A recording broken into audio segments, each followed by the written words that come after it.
پھر ذکر اذکار کر کے سپارہ پڑھ کے پھر بیٹھ گئے پریپ کے لیے.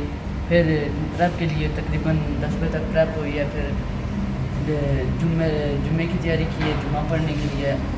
پریپ میں کیا پڑھا ہے بیٹا عبداللہ؟ انگلش کا 15 پیج ملے ہوئے تو سمیات کے 10 پیج ملے ہوئے. کس کریڈٹ کالج میں جانا چاہتے ہیں آپ؟ کسی بھی اچھے کریڈٹ کالج. جی آپ کس کی تیاری؟ ملٹری کا جلم کی تیاری کر رہے ہیں یا ویسے ہی بس ٹائم ضائع کر رہے ہوں؟ دانش سر میں LPM میں 155 کے کورس کی تیاری کر رہا ہوں اور الحمدللہ آپ کی جو سارے نوٹس ہیں وہ تیار ہو چکے ہیں اور جو ایکسٹرا نالج ہے وہ. اچھا نوٹس کے بارے میں بچوں کو کیا بتائیں گے آپ جو ہمارے نوٹس ہوتے ہیں؟ سر نوٹس میں ہر طرح کا جو سلیبس ہے وہ کور ہو جاتا ہے. اس میں انگلش کا بھی ہے, اردو کا بھی ہے اور جنرل نالج کا ہے, سائنس کا ہے, میتھس کا ہے. اس میں آل اوور کور ہو جاتا ہے. اگر آپ خود سے نوٹس بنائیں گے تو آپ کے لیے کافی مشکل ہوگا, لیکن اگر آپ سر کے جو منتخب کردہ نوٹس ہیں ان سے آپ تیاری کریں گے تو آپ کا 99.9% آپ کا کور ہو جائے گا سر. ٹھیک. آپ کے جو نوٹس ہیں کریڈٹ کالج کے ہے تو ان کی کتاب آپ سے بھی بڑی یس سر. ضخیم ہے. کتنے عرصے میں کور کر لو گے بیٹا آپ؟ 1 مہینے میں 1.5-2 مہینے. 1.5 یا 2 یا 1 مہینے میں؟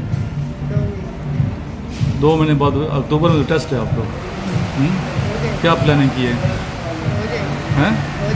آپ نے کیا پلاننگ کی ہے؟ اسی منتھ میں کر لیں گے. ہیں اسی منتھ میں کر لیں گے اسی منتھ میں کر لو گے؟ انشاءاللہ. تو دیکھتے ہیں کتنے کرتے ہیں. مشکل کیا لگتا ہے آپ کو؟ دقت کہاں آ رہی ہے جو ملٹری کالج جیلم کی تیاری کے بچے ہیں کہاں پہ دقت کا سامنا ہے آپ لوگوں کو؟ کسی چیز میں نہیں ہے. کس چیز میں دقت میں پوچھ رہا ہوں نا آپ لوگوں سے. انگلش مشکل ہے, اردو ہے, سائنس مشکل لگ رہی ہے, کس میں مشکل لگ رہی ہے؟ تھوڑے اردو کی جو کوشچن بول رہا ہوں میں وہ آسان. جی آپ کو کہاں مشکل لگ رہی ہے؟ یاد کرنے میں دقت ہے, کس چیز میں مشکل ہے؟ جی مجھے سائنس میں اور میتھ میں میتھس ویک ہے آپ تو. سائنس اور میتھ. آپ کس کلاس میں پڑھتے ہیں ابھی؟ 9th میں پڑھتے ہیں. 9th میں کتنے % نمبر لیے ہیں؟ پاس ہی ہیں. آپ کس کلاس میں ہو؟ آپ بیٹا سر میں نے میٹرک کی تھی فوجی فاؤنڈیشن کالج دلتالہ سے 88% کے ساتھ. دلتالہ کیا ہے, تحصیل ہے یہ؟ نو سر جی. ایک شہر ہے. کدھر ہے یہ؟ اس کے بارے میں تھوڑا سا بتائیے. سر یہ گجرخان کی تحصیل میں آتا ہے یہ شہر ہے. یہ بھی حال ہی میں اس میں کافی ساری بہت ساری برانچز بنی ہیں, جس طرح شاپنگ مال ہے, ہاسپٹلس ہیں اور کالجز بھی بنے ہیں, جس میں مین کالج وہ فوجی فاؤنڈیشن کالج کا ہے اس کی برانچ بنی ہے اور الامیر فاؤنڈیشن کالج ہے اور بھی بہت سارے نامور کالج ہیں. ٹھیک ہے. تو ابھی آرمی میں شوق کیسے پیدا ہو گیا اپنے PMA لانگ کورس کے تھرو سینگ لیفٹنٹ بننے میں؟ آرمی میں انسان کا فیوچر سیو ہوتا ہے. اس میں فیسلٹیز بہت ساری ہوتی ہیں اور اس کے ساتھ انسان کی یہ کہ جو لائف ہے وہ رسپیکٹیبل ہے. اس میں ڈسپلن بھی ہے, اس میں عزت بھی ہے اور اس میں پاور بھی ہے. تو انسان اپنی فیملی کے لیے ایک اچھا فیوچر وہ اس میں سیو کر سکتا ہے. اس لیے میں نے آرمی کو چوز کیا. مین کیا وجہ ہے, کیوں آپ کس چیز سے اٹریکشن؟ دولت, شہرت, عزت, مین کیا پرابلم؟ سر سب سے پہلے تو یہ ہے کہ وطن کی حفاظت اور اس کے ساتھ جو ہے وہ عوام کا سکون ہے اور اپنی فیملی کے لیے حفاظت ہے اور فیسلٹیز ہیں ساری. آپ بچے کیوں جانا چاہتے ہیں فورسز میں؟